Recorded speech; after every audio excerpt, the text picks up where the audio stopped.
Greek. Yeah, it was written in a different language, and even it was before. Anyway, it wasn't written in Hebrew, was it? Your mama. Anyway, never mind that. She always tells that story. But in English, you say like you cast it on the river Thames. No. But you don't say Jesus walked on the water when you mean walked along the water. So there's this theory Jesus never walked on water because the word is confusing. Never mind, let it be, right? Let it be, okay. It was written in Greek, the Second Testament. Don't hurt him. Oh, it was first written in Greek, so in other languages too, I guess, so we'd have to ask the Greeks. But he wanted to inspire people. Well, the thing is, from a Buddhist point of view, Jesus may as well have walked on water. Because if you can control the elements, right, that's the idea. You can start to learn to control the elements around you. You can start to learn to control your body. And there are meditations that you do where you visualize a place that is not solid to be solid. I mean, people walk over hot coal and don't burn their feet. That's another example.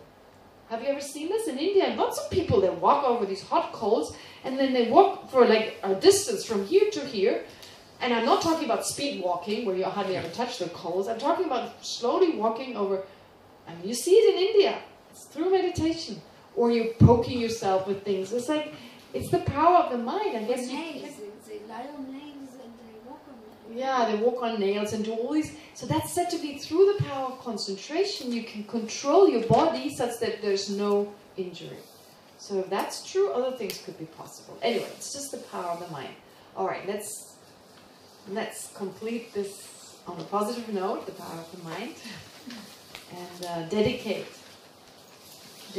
whatever virtue. Let's take a moment to not just read the words, but to actually focus on actively dedicating. So whatever positive potential we have accumulated today, throughout the entire day, going through all the hardships, not being in our own home, sleeping in our own room, eating food that we didn't prepare, the hardship of keeping silence to some degree, coming to classes, to stay up for a long time.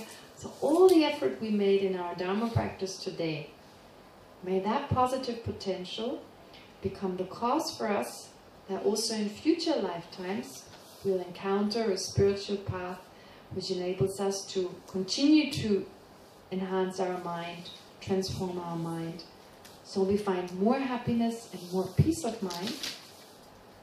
And likewise, that our mind will be able to generate great love, great compassion, bodhicitta, and so forth, so that we'll eventually reach the awakened state of a Buddha in order to be of benefit to all sentient beings, so that we're able to lead all sentient beings to exactly that same state.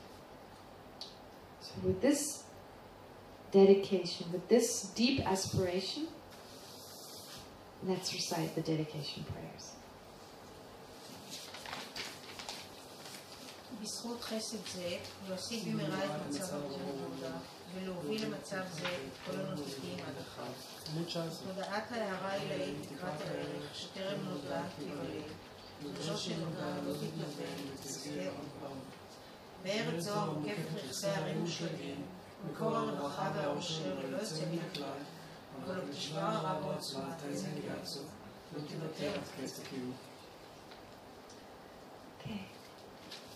לילה טוב, חלומות פס.